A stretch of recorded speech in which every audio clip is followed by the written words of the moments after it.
नमस्कार भावांनो, बैलगाडा क्षेत्रातील साहेब रुत्सम दशम हिंद केसरी बकासूर भावांनो, आपला बकासूर आज भुईज मैदानामध्ये 100% पलताना दिसेल। तर बकासूरचा पैरा कोणासोबत आहे हेच मी तुम्हाला 100% आणि खात्रीशीरच सांगणार आहे। आपला बकासूर कालच पाटण मैदानामध्ये पळाला होता, चिक्या संघ 1 नंबर करून कमबॅक चांगलाच केला होता।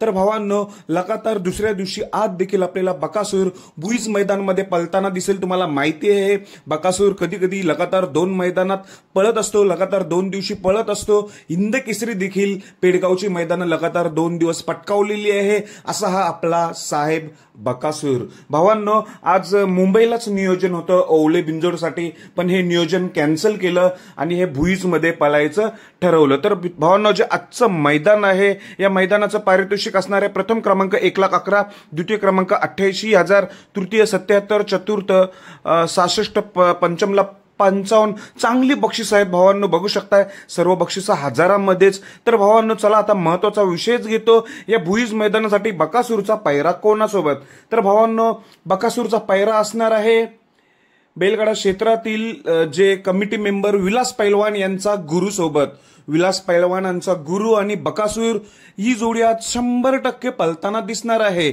म्हणजे बकासूरात नवीन पैरातच दिसणार आहे। गुरु आणि बकासूर ही नक्कीच जोडी चांगली पळेल, कारण गुरु देखील जरी नवीन पैरा वाटत असला तरी तो देखील चांगला स्टॉप मध्ये नंदी पळतो, चांगला स्पीड आहे गुरुला। आणि गुरु आणि बकासूर नक्कीच या जोडीला आज गॅस लागेल। या भुईज मैदानासाठी कशी वाटेल थोड्या वेळातच समजेल ही जोडी कशी आहे। आजच्या मैदानासाठी दोघांनाही शुभेच्छा। धन्यवाद भावांनो।